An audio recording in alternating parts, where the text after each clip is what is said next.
श्रोताओं नमस्कार. Mind over matter hospital Ramdaspeth Nagpur hello doctor इस लाइव फ़ोन इन कार्यक्रम में आप सभी का बहुत बहुत स्वागत. कार्यक्रम का आज का विषय है good and bad habits for mental health और आपके सवालों के जवाब देंगी डॉक्टर कनक गिल्लुरकर शर्मा. इस कार्यक्रम में सम्मिलित होने के लिए डॉक्टर मैम से सवाल पूछने के लिए हमारे फ़ोन नंबर्स है 2560-101 और 2533-910. फ़ोन नंबर्स फिर एक बार 2560-101 और 2533-910. नागपुर बाहर के श्रोता 0712 ये STD कोड लगाएंगे. तो आइए कार्यक्रम की शुरुआत करते हैं. डॉक्टर कनक मैम, बहुत बहुत स्वागत आपका. नमस्कार. नमस्कार, thank you for having me. आज का हमारा विषय ही है मेंटल हेल्थ. तो मेंटल हेल्थ ये क्या कंसेप्ट है? मेंटल हेल्थ बेसिक अगर हमें सिंपली में समझाओ तो बस आपका मानसिक स्वास्थ्य.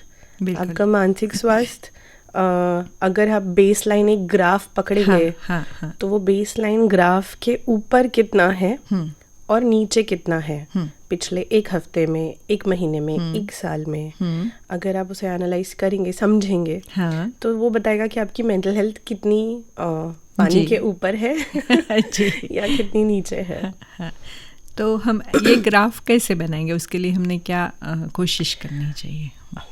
कई सारी ऐसी हैबिट्स हैं जैसा हमारा आज का टॉपिक है कि कौन सी आदतें हमारे मानसिक स्वास्थ्य के लिए अच्छी हैं या खराब है. तो कई सारी ऐसी हैबिट्स हैं जो एक्चुअली हमें इम्प्रूव करने में हेल्प करेगी हमारी मेंटल हेल्थ, और या तो फिर नीचे गिराने में हेल्प करेगी जी. ठीक है जी. तो अगर आप ये सोचें कि फॉर एग्जांपल सब लोग बात कर रहे हैं इस बारे में कि सोशल मीडिया या स्मार्टफोन हमारे लिए फ़ायदेमंद है या नेगेटिव है ना. एंड कई सारे एविडेंस बेस्ड अगर मैं बात करूँ, रिसर्च बेस्ड अगर मैं बात करूँ, तो सोशल मीडिया का यूज़ बहुत ज़्यादा अगर हम अर्ली मॉर्निंग से करना चालू कर दें, हम सुबह उठते से क्या करते हैं, पहले फ़ोन देखते हैं, है ना. बिल्कुल. अगर हम तब से करना चालू करें तो कुछ केमिकल के नाम है डोपामीन करके, वो सिक्रीट होना चालू होता है. अच्छा. एंड डिपेंडिंग ऑन वो ब्रेन के कौन से एरिया में सिक्रीट होगा, वो आपको उस हिसाब से मूड में सेट करेगा. अच्छा. अगर आप दिन भर सुबह उठते से ही emails, messages, phone calls, social media ये सब चेक करने लगे आपका डोपामीन तुरंत राइज होगा early in the morning and suddenly फिर डिप होगा after you keep the phone down. Okay, but उसने सेट कर दिया आपके दिन भर के टोन को. So through out the day वो नेगेटिव टोन जो डोपामीन ऊपर नीचे हो रहा है, वो दिन भर आपका मूड डिक्टेट करेगा. तो चिड़चिड़ा होना दिन भर में, या छोटी छोटी चीज़ों पे शॉर्ट टेम्पर्ड हो जाना, इम्पेशेंस हो जाना, ये सारी चीज़ें बिकॉज अर्ली मॉर्निंग आपने सडनली आपके ब्रेन को डोपामीन दे दिया और हटा दिया. बिल्कुल. इंस्टेड ऑफ दैट अगर हम उसका ऑपोजिट करें, सुबह उठे, शुरुआत का आधा एक घंटा फोन देखे ही ना. अच्छा. ओके. हम फोन हाथ क्यों लगाते हैं? पहले घड़ी देखनी है, अलार्म बजा कि नहीं बजा. सो उसकी जगह एक सिंपल अलार्म क्लॉक रख लीजिए या क्लॉक रख लीजिए रूम में, एंड फोन दूर रखिए. सुबह उठ के आपकी जो दिन भर के काम है, जैसे बाथरूम जाना है, फ्रेश होना है, चाय नाश्ता करना है, अखबार पढ़ना है और एनीथिंग लाइक दैट, वो काम कीजिए. एंड बाद में 1 घंटे के बाद एटलीस्ट आप फोन को हाथ लगाएंगे तो आपको दिखेगा हफ्ते भर में डिफरेंस आपकी मेंटल हेल्थ में, कि स्मार्टफोन यूज तुरंत early in the morning versus later in the morning, कि कितना डिफरेंस है मेरे ही मूड के लेवल्स में, मेरे एनर्जी के लेवल्स में. अच्छा. हाँ, बहुत ड्रास्टिक. मतलब ये सुनने में बहुत सिंपल लग रहा है. हाँ, बिल्कुल. लेकिन हम कर नहीं रहे हैं. और कठिन भी लग रहा है. सुनने में सिंपल लेकिन करने में कठिन. आदत ऐसी हो गई है हमें, और हमने फ़ोन को ऐसा बहाना बना दिया कि अरे किसी को इमरजेंसी रही तो मुझे फ़ोन तो करेंगे एटलीस्ट, स्पेशली डॉक्टर्स हम लोग. तो और भी ज़्यादा प्लस इस चक्कर में ऐसा होता है कि हम फ़ोन के अराउंड हमारी पूरी दुनिया बना लेते हैं. बिल्कुल. तो आँख खोलते से पहली चीज़ और आँख बंद करने की पहली चीज़ हमारा स्क्रीन ही है. बिल्कुल. तो इफ़ यू चेंज दैट, आपकी मेंटल हेल्थ बहुत सिग्निफिकेंटली इम्प्रूव होगा. अच्छा. अगेन ये लिटिल थिंग है, but this little thing is very important in your daily life. बिल्कुल. और क्या ऐसी चीज़ें हैं जैसे खाने पीने की चीज़ें हो या और क्या कि जिससे हम अपनी मेंटल हेल्थ ठीक रख सकते हैं दिन भर के लिए. राइट. न्यूट्रिशन अगेन बहुत इम्पॉर्टेंट रोल प्ले करता है हमारे लिए. I can't emphasise this enough. और हमें अगेन हर जगह से इंफॉर्मेशन आती है कि हाँ खाना अच्छा खाना चाहिए, हेल्दी खाना चाहिए, टाइम पे खाना चाहिए, या फिर ये फास्टिंग वो फास्टिंग, ये डाइट वो डाइट. बट एक्चुअली क्या सही है मेरी बॉडी के लिए या मेरे ब्रेन के लिए इनफैक्ट, तो जो भी आप खाओगे वो आपके शरीर में अंदर जाके रसायनों में बदलेगा.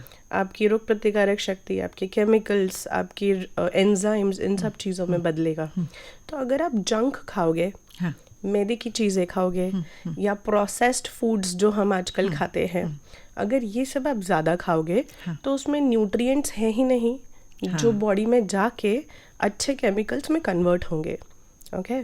तो अगर वो नहीं होते हैं कन्वर्ट, सो एडिशनली आपके जो एंजाइटी या डिप्रेशन से प्रोटेक्टिव गुड हार्मोन्स आपके चाहिए, वो नहीं बनेंगे आपके ब्रेन में. अच्छा. तो आपको बाहर से एडिशनली फिर डॉक्टर के पास जाके क्लिनिकल एंजाइटी, क्लिनिकल डिप्रेशन में जाके आपको मेडिकेशंस लेने पड़ सकते हैं. अच्छा. Other than many other reasons, but nutrition is one of the reasons. Again nutrition, अगर हम जंक या अनहेल्दी या प्रोसेस्ड फूड्स ज़्यादा खाते हैं तो वो हमारी बॉडी में ना इन्फ्लेमेटरी चेंजेस करता है. इन्फ्लेमेटरी यानी सिंपल भाषा में बोलूँ तो सूजनदायी केमिकल्स बनाता है हमारे बॉडी में. अच्छा. एंड उस ही चक्कर में हमें आजकल early onset diabetes, early onset hypertension है ना. इसका मानसिक स्वास्थ्य से संबंध है. बिल्कुल. न्यूट्रिशन से संबंध है, स्ट्रेस से संबंध है. क्योंकि स्ट्रेस जो है, टेंशन, तान तनाव, अगर 1-2 दिन से ज़्यादा हम तान तनाव में रहते हैं, स्ट्रेस में रहते हैं, तो कॉर्टिसोल और एड्रेनालिन नाम के 2 केमिकल सिक्रीट होते हैं हमारी बॉडी में. अच्छा. स्ट्रेस केमिकल्स हैं ये हमारी बॉडी को हेल्प करते हैं स्ट्रेस से झुलसने में. पर अगर वो ज़्यादा समय तक हमारे शरीर में रहे तो वो हमारे शरीर को नुकसान करते जाते हैं. अच्छा. वो भी इन्फ्लेमेटरी चेंजेस कॉज करते हैं. तो इसीलिए जल्दी एलर्जिक रिएक्शंस, एलर्जी के जो चेंजेस है बॉडी में, छोटी छोटी चीज़ों में एलर्जीज हो रही है सबको, छोटी छोटी चीज़ों में मोटापा बढ़ते जा रहा है, हार्ट अटैक जल्दी की उम्र में आने लग गया है आजकल, है ना. तो ये सारे जो चेंजेस है स्ट्रेस रिलेटेड, हम क्या खा रहे हैं उससे बहुत ज़्यादा रिलेट करता है. वहीं अगर हम ऐसी चीज़ें खाएं जो कि फ्रेश हैं, न्यूट्रिटिव वैल्यू में है, नया प्रोड्यूस है, अभी अभी आया है, पैकेज्ड नहीं है, प्रोसेस्ड नहीं है, ताज़ा है ना. जैसे स्पेशली कलरफुल चीज़ें, मतलब कि हरी सब्जियाँ, गाजर, बीट रूट, ओके, पालक, कलरफुल फ्रूट्स, इन चीज़ों में एंटीऑक्सीडेंट्स होते हैं. अच्छा. और ये एंटीऑक्सीडेंट्स हमारे स्ट्रेस की वजह से जो शरीर में फ्री रेडिकल नाम के केमिकल पदार्थ तैयार होते हैं, ये वाले एंटीऑक्सीडेंट्स वो फ्री रेडिकल्स को न्यूट्रलाइज करते हैं. अच्छा. तो जो फ्री रेडिकल, स्ट्रेस, खराब खाना, खराब लाइफस्टाइल, ठीक से नींद नहीं होना, इन चीज़ों की वजह से जो फ्री रेडिकल्स बॉडी में बन रहे हैं, वो हमारी उम्र जल्दी बढ़ाता है, है ना. बुढ़ापा जल्दी दिखने लगता है, बाल जल्दी सफ़ेद होने लगते हैं, झुर्रियाँ जल्दी आ रही है, और बॉडी भी जल्दी बूढ़ी हो रही है अंदर से, आर्थराइटिस जल्दी हो रहा है. तो ये एंटीऑक्सीडेंट्स जो हम अच्छे खाने से, फ्रेश प्रोड्यूस से ले सकेंगे, वो एंटीऑक्सीडेंट्स हमारी ये सारी चीज़ें रिवर्स करने में हेल्प करेंगे. अच्छा. तो अगर आप सोचिए, सिर्फ दिन भर में अगर आपने अच्छी leafy vegetables, green vegetables, fruits या ऐसी चीज़ें खाई, एंड आपको उससे एजिंग रिलेटेड भी बेनिफिट्स हैं, बॉडी हेल्थ रिलेटेड भी बेनिफिट्स है, बिल्कुल, और मेंटल हेल्थ रिलेटेड भी बेनिफिट्स है, तो हमने ये क्यों नहीं करना चाहिए. मतलब आपके कहने के मुताबिक ये सब चेंज ऐसा है ना. हाँ. यस. है ना कि एक दूसरे से सब रिलेटेड. बिल्कुल. Everything is connected. आपका ब्रेन जो है वो आपका बॉडी का ऑर्केस्ट्रा चला रहा है जी. तो अगर बॉडी गड़बड़ करेगी तो ब्रेन करेगा, और ब्रेन गड़बड़ करेगा तो बॉडी करेगी। वो दोनों अलग अलग रह ही नहीं सकते। बहुत अच्छी चर्चा हमारी चल रही है। हम श्रोताओं को बता दें, श्रोताओं आप सुन रहे हैं mind over matter hospital Ramdaspeth Nagpur hello doctor, ये लाइव फोन इन कार्यक्रम का आज का विषय है good and bad habits for mental health, और आपके सवालों के जवाब दे रहे हैं डॉक्टर कनक किल्लुरकर शर्मा। इस कार्यक्रम में सम्मिलित होने के लिए, डॉक्टर मैम से सवाल पूछने के लिए हमारे फ़ोन नंबर से 25600101 और 25333910 फ़ोन नंबर्स फिर एक बार 25600101 और 25333910। एक फ़ोन आया है, वो लेते हैं। हेलो हॅलो, नमस्कार. नमस्कार. मी हिंगणघाटवरून बोलते आहे, लतिका बेलेकर. बोला. मॅम, आताच तुम्ही मोबाईल विषयी किंवा कोणत्या फेसबुक विषयी सांगितलं, पण जुनं ते सोनं आहे, पण ह्या नवीन पिढीला त्या गोष्टी कळत नाही. शिवाय शिक्षणही त्याच्यातूनच आहे. बरोबर. यांना अवॉइड कसं करायचं? बरोबर. प्रथम गोष्ट हे की जे आपलं नवीन टेक्नॉलॉजी आहे आपल्या आयुष्याच्या प्रत्येक कोण्यात घुसलेला है सध्या. Every single thing has technology. मतलब बैंक में भी जाने की जरूरत नहीं पड़ रही है ना. तो इतना सारा, और आजकल स्टूडेंट्स के लिए टीचर्स बहुत सारा मटेरियल फ़ोन पे भेज रहे हैं. व्हाट्सएप पे मैंने आपको PDF भेज दिया है, मैंने PPT भेज दिया है, आप देख लेना, है ना. सो अब बच्चे करे भी तो क्या करें, अगर पेरेंट्स भी करे तो क्या करें, राइट.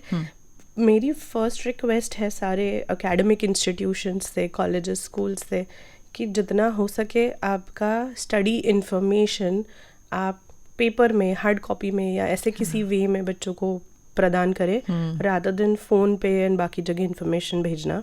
दूसरी चीज़, मेरी पेरेंट्स से रिक्वेस्ट है कि अगर आपके बच्चे यंग हैं, 1, 2, 3, 4 साल के हैं, उनको मोबाइल फ़ोन्स ना दीजिए. क्योंकि I know parents are working, both parents are working. तो जब बच्चे बदमाशी कर रहे हैं, टाइम पे खाना नहीं खा रहे हैं, तो हम मोबाइल लगा देते कि ये कार्टून देख ले और देखते देखते शांति से खा ले. बट वो उस समय का जो आपको शांति मिल रहा है वो लॉन्ग टर्म के लिए, आपके लिए और आपके बेबी के लिए बहुत मुश्किल कर देगा. क्योंकि उसी से, जैसे मैंने डोपामीन की बात की, dopamine is reward chemical and it is implicated in addiction का बिहेवियर. तो अगर स्मार्टफोन यूज़ और social media use dopamine boost कर रहा है तो वो इंसान बार बार करेगा. बिल्कुल. और आजकल तो बड़े लोग भी स्क्रीन को अडिक्टेड हैं, अडल्ट्स अडिक्टेड है, तो छोटे बच्चों का तो सेल्फ कंट्रोल कितना कम होगा आप सोचिए. तो यहाँ पेरेंट्स और टीचर्स दोनों का एक बहुत मेजर रोल है बच्चों को फ़ोन से, लैपटॉप से, स्क्रीन से दूर रखने के लिए. जो चाइल्डहुड हमें मिला था, लाइक माय जनरेशन, मिट्टी में खेलना, बारिश में उछल कूद करना, पड़ोसियों की बेल बजा के भाग जाना, ऐसी छोटी छोटी खुशियाँ जो बचपन में होनी चाहिए, वो चाइल्डहुड अभी के बच्चों को नहीं मिला है. बिल्कुल. एंड उसका बहुत ज़्यादा इम्प्लीकेशन टेक्नोलॉजी को है. VR gamings, video gamings and things like that. तो मेरी ये रिक्वेस्ट तो है कि बचपन से ही आप वो आदत डालेंगे तो आपको ज़्यादा इजी जाएगा. अगर आप बचपन से ही उनके हाथ में फ़ोन पकड़ा देंगे तो फिर आपको आगे जाके छुड़ाने में बहुत मुश्किल होगी. बिल्कुल. और एक फ़ोन है. हेलो मैडम, मैं नरेश गुरबानी बोल रहा हूँ जी. कहिए. मुझे ये पूछना है कि बहुत सारे लोगों में नींद ना आने का बहुत बड़ा प्रॉब्लम है. बहुत सारे लोगों को प्रॉब्लम है. तो ये मेंटल हेल्थ से रिलेटेड है क्या? और उसका जनरल ट्रीटमेंट विदाउट दवाई के क्या इलाज है उसका? बिल्कुल. It is a very good question जो आपने पूछा. नींद से रिलेटेड मुझे एक्चुअली काफ़ी सारे पॉइंटर्स आपको देने हैं. आई डोंट नो टाइम कितना परमिट करेगा, बट नींद हमारी बहुत एसेंशियल है. हमें लगता है कि अभी यंग टाइम है, जवान हो, नींद कम करो, पढ़ाई पे ज़्यादा ध्यान दो और काम पे ज़्यादा ध्यान दो, हसल कल्चर. लेकिन अगर आप नींद 7 या 8 घंटे से कम, 7 भी मैं कम बोल रही हूँ, रीसेंट स्टडी ने 8 घंटे बोला है. अच्छा. गहरी नींद, ऐसे नहीं कि शैलो स्लीप. गहरी नींद आपकी 8 घंटे से कम अगर होती है तो फिर से आप मेंटल रीजंस के बहुत शिकार बन सकते हैं. डिप्रेशन, एंजाइटी, एडिक्शन, प्लस साथ ही जो मैंने stress related free radical changes बोले शरीर में, वो और बढ़ सकता है आपका. और आपकी याददाश्त कमज़ोर होती जा सकती है. अच्छा. हमारे न्यूरोट्रांसमीटर्स का जो सेंसिटिविटी होता है ब्रेन में वो खो जाता है.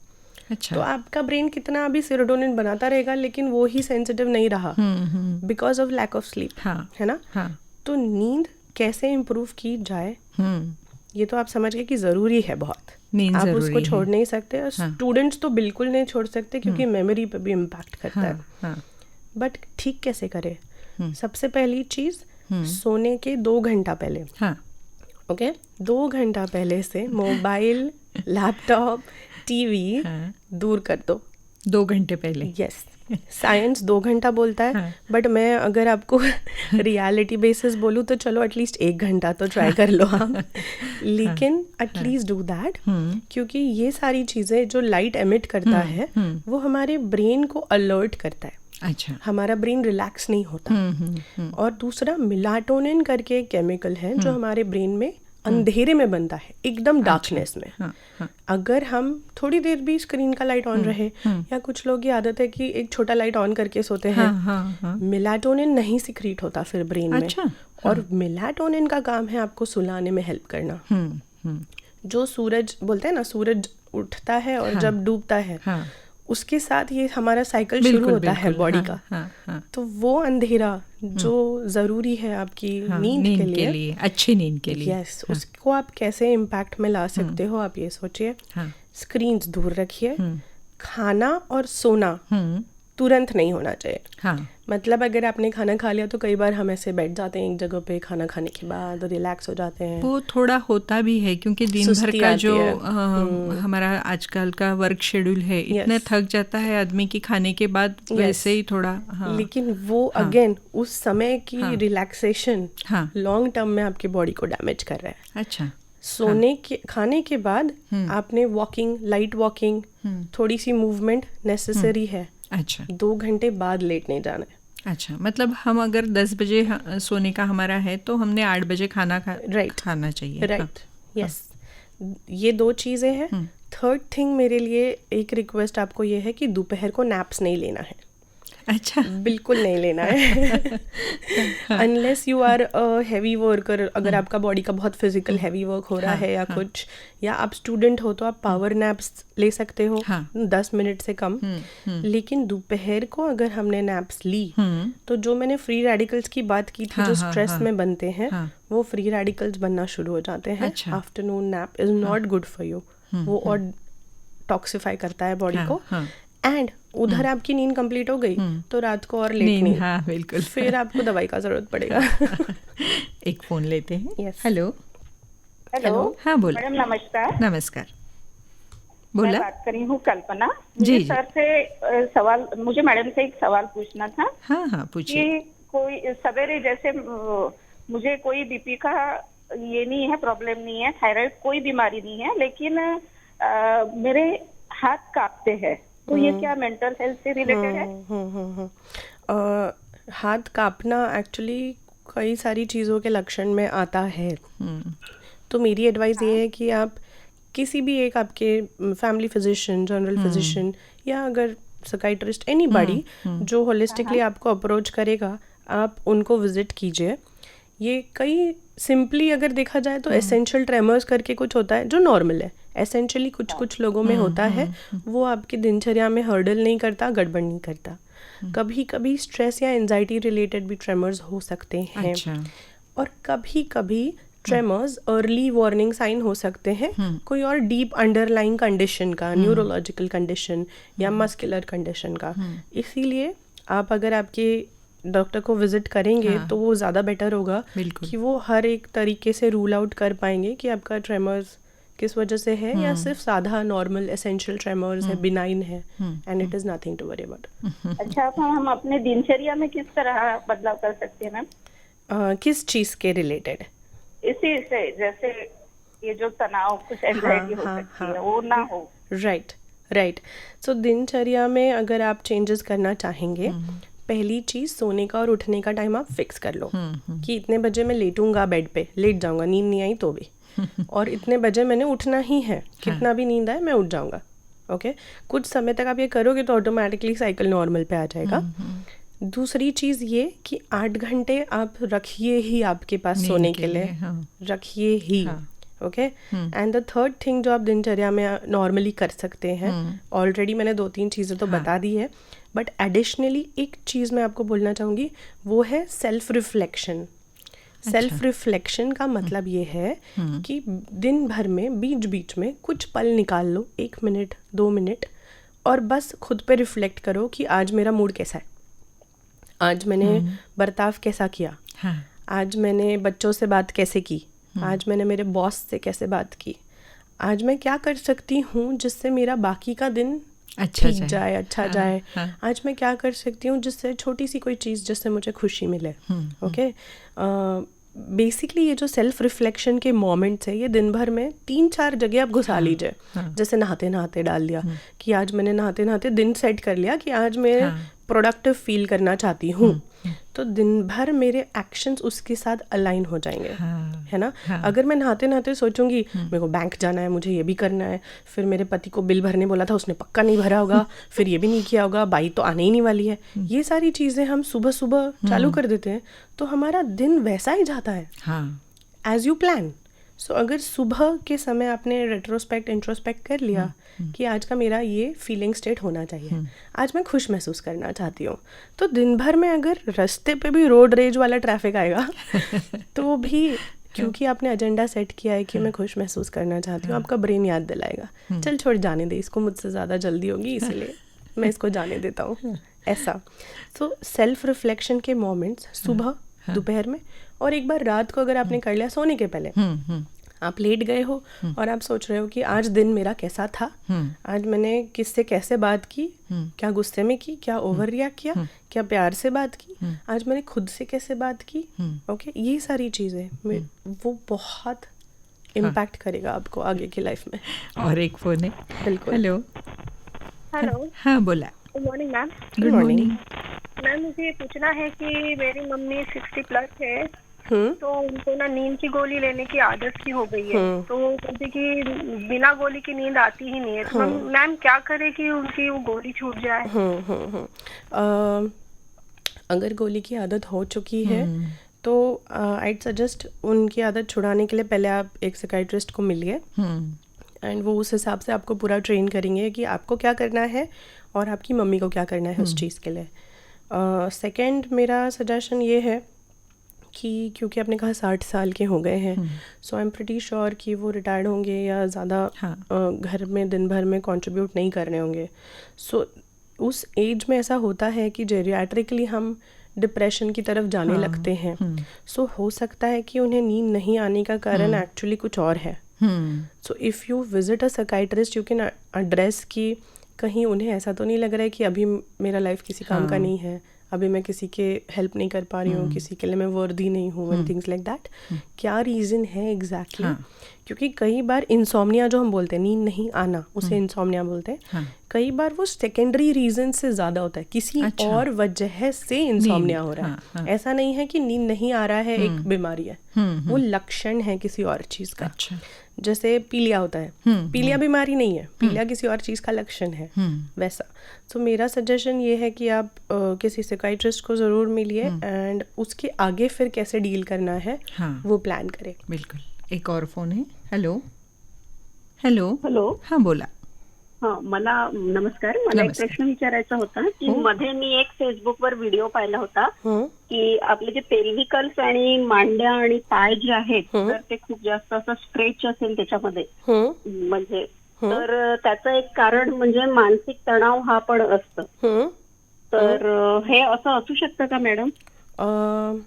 ओके, हे जे तुम्ही म्हटलं ना हे ॲक्च्युली खूप कॉम्प्लिकेटेड असतं. म्हणजे मी त्यांना काय म्हणायचं ते मला नाही तेवढं लक्षात आलं, पण असं होतं की आपल्याला एखाद्या गोष्टीचा तणाव आला किंवा एखाद्या गोष्टीची भीती वाटली तर आपल्या पायात गोळे येतात, असं कदाचित त्यांना म्हणायचं असावं. मला म्हणायचं होतं की म्हणजे जसं आपल्याला खाली मांडी घालून पटकीने बसता येत नाही, आपल्या पेल्विकल्स मध्ये पेन राहतो खाली बसायला गेलं, तर मी त्याच्यात बघितलं होतं की बा तुमचं मेंटल हेल्थ जर चांगली नसेल तर तुम्हाला हे त्रास पुढे उद्भवू शकतात असे. बरोबर. तर मला विचारायचंय की हे असं असू शकतं का, मेंटल हेल्थमुळे तुमच्या पायांवर किंवा कमरेवर वगैरे असा असर होऊ शकतो का? ओके, 2 पॉइंट्स मध्ये मी सांगते.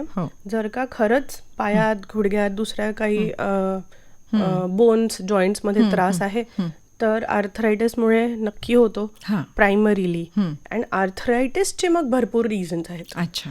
आर्थरायटिस बायोलॉजिकल कॉजेसमुळे पण होऊ शकतो, केमिकल रिझन्समुळे होऊ शकतो, इन्फेक्शनमुळे होऊ शकतो, आणि auto immune auto immune arthritis आहे ते खूप क्लोजली इम्प्लिकेटेड आहे मेंटल हेल्थनी. अच्छा. प्लस हे पण आहे की आपण आपल्या शरीराच्या भरपूर अंगात स्ट्रेस गोळा करून ठेवतो. मतलब अगर आप अभी इस पल सोचोगे तो मुझे ये बताइए कि आपका जो जॉ है, जो जॉ को हम क्या बोलेंगे, जबडा ते सध्या आत्ता या क्षणी किती टाईट आहे, किती टाईट पकडून ठेवलाय तुम्ही किंवा रिलॅक्स्ड आहे. तर जॉ मध्ये आपला जो फोरहेड आहे, 2 आयब्रोजच्या मधातला जो स्पेस आहे तिथे आपण स्ट्रेस गोळा करून ठेवतो. आपल्या कंध्यावर, शोल्डर्स जवळ तिथे पण, आणि आपला जो पोस्चर व्यवस्थित नसला तर हिप्समध्ये, लोअर बॅकमध्ये आणि थाईज ऑफकोर्स. तर या सगळ्या गोष्टीमध्ये आपण टाईट करून ठेवतो, टाईट बसतो. हे फ्लाईट फाईट मोड असतो आपला. तर भरपूर वेळा बायका म्हणतात, माझी ना पाठ खूप दुखतं, मला इथे खूप दुखतं आणि things like that. But that is actually somatic changes because of your stress and anxiety. तर जर का गुडघ्या किंवा मांड्या किंवा इथे पुटल्यांमध्ये तुम्हाला त्रास आहे तर येस, तुम्ही एक रुमॅटॉलॉजिस्ट किंवा ऑर्थोपेडिशियनला भेटा नक्कीच, आणि फाइंड आउट करा की खरंच आर्थरायटिस आहे की दुसरं काही कारण आहे त्याच्यामुळे हे सगळं होते. म्हणजे फक्त स्ट्रेसमुळे होणार असं नाहीच आहे. अच्छा. पण स्ट्रेसमुळे खूप साऱ्या गोष्टी ॲक्सिलरेट होतात. म्हणजे असू शकतं की मला फॅमिली हिस्ट्री ऑफ डायबिटीज आहे, तर असं नाही आहे की माझ्या लाईफस्टाईलमुळेच किंवा जेनेटिक्स अनुवांशिकतामुळेच मला डायबिटीज होणारच. असू शकतं की मी व्यवस्थित काळजी घेते, पण स्ट्रेस जर का मला असला खूप महिन्या वर्षांपासनं, तर त्या स्ट्रेसमुळे माझं डायबिटीजचं प्रेझेंटेशन ॲक्सिलरेट होऊ शकतो. म्हणजे जर का मला 20 वर्षानंतर येणार असेल तर माझ्या लाईफस्टाईल आणि माझ्या स्ट्रेसमुळे ते 20 वर्ष लवकर येऊ शकतं. ओके. असं. आपल्याजवळ शेवटचे 2.5 मिनिटं राहिले आहेत आणि खूप छान आपली चर्चा झाली आहे. पण महत्त्वाचं हे आहे की आपण आज स्ट्रेसला आपल्या आयुष्यातून वगळू शकत नाही. स्क्रीनला वगळू शकतो पण स्ट्रेसला वगळू शकत नाही. तर त्याच्यासह जगताना उसके साथ जीने के लिए हमने क्या करना चाहिए कि हमारा मेंटल हेल्थ ठीक रहे. यस, ये बहुत ही प्यारा क्वेश्चन है आपका, और ये मैं हर बार एम्फसाइज करती हूँ लोगों को कि आप आपका दृष्टिकोण बदलना शुरू कीजिए. जी. आपका दृष्टिकोण ही आपको मदद करेगा स्ट्रेस से निकलने में. क्योंकि तान तनाव, स्ट्रेस, टेंशन, सफरिंग किसको नहीं है, इंसानी जीवन है, रहेगा ही. बिल्कुल. उससे मैं निकलूँ कैसे, मैं उसे संभालूँ कैसे, मैं उसे डील कैसे करूँ, that is the beauty of it. मतलब डील करना सीखना जरूरी है. आप जैसे सर्फिंग करते हैं समुंदर में, तो आपने देखा होगा ना कि लोग खड़े होके एक बोर्ड पे सर्फ कर रहे हैं, तो वो वेव के साथ बहना है, स्ट्रेस की वेव के साथ आपको बहना है. उससे उल्टा जाओगे तो डूबोगे, है ना. तो उसको फाइट मत करो, उससे डील कैसे करना है, उससे निखर के कैसे बाहर आना है वो सोचो. बिल्कुल. और इसमें हम मेडिटेशन या योगासन का क्या रोल हो सकता है? बहुत मेजर रोल है. आई थिंक ये मैंने पहले भी बहुत बार बात की है. आई डोंट नो हमें पास कितना टाइम है. बस 1 मिनट. मेडिटेशन, प्राणायाम, योगासन, माइंडफुलनेस, ये चीज़ें आपके प्री फ्रंटल कॉर्टेक्स में बहुत ज़्यादा चेंजेस क्रिएट करता है. आपका प्री फ्रंटल कॉर्टेक्स है आपका personality planning, programming, stress related सारी चीज़ें, वो बहुत हेल्प करता है. ये प्रूवन है. सो जो हमारा आध्यात्मिक ये था पूरा इंस्पिरेशन, वो एक्चुअली सही है. Western culture is just catching on to us. हम बहुत आगे थे, हमने हमारे सारी एजुकेशनल चीज़ें साथ लेके चलनी चाहिए. बिल्कुल. मतलब हम इस नोट पे आज ख़त्म करते हैं कि हमें फिर से हमारे पुराने सब इसकी तरफ जाना चाहिए और खुद के लिए थोड़ा जीना चाहिए. बिल्कुल 100%. बिल्कुल सही बात आपने कही. श्रोताओं, आप सुन रहे थे mind over matter hospital Ramdaspeth Nagpur hello doctor, ये लाइव फोन इन कार्यक्रम. आज का विषय था good and bad habits for mental health, और आपके सवालों के बहुत सुंदर जवाब दिए डॉक्टर कनक गिल्लुरकर शर्मा ने. इस कार्यक्रम के लिए हमें तकनीकी सहयोग मिला था सचिन कोकणे और मोहन हेड़ाऊ का, और प्रस्तुत करता थे डॉक्टर विजय सिंह राजपूत। इसी कार्यक्रम में हम मिलेंगे इस महीने के तीसरे गुरुवार के लिए, तो इंतज़ार कीजिए। और अभी फ़िलहाल हमें आज्ञा दीजिए। मैं स्वाति हुद्दार डॉक्टर कनक गिलुरकर शर्मा के साथ यहीं पर विदा लेती हूँ। नमस्कार। नमस्कार।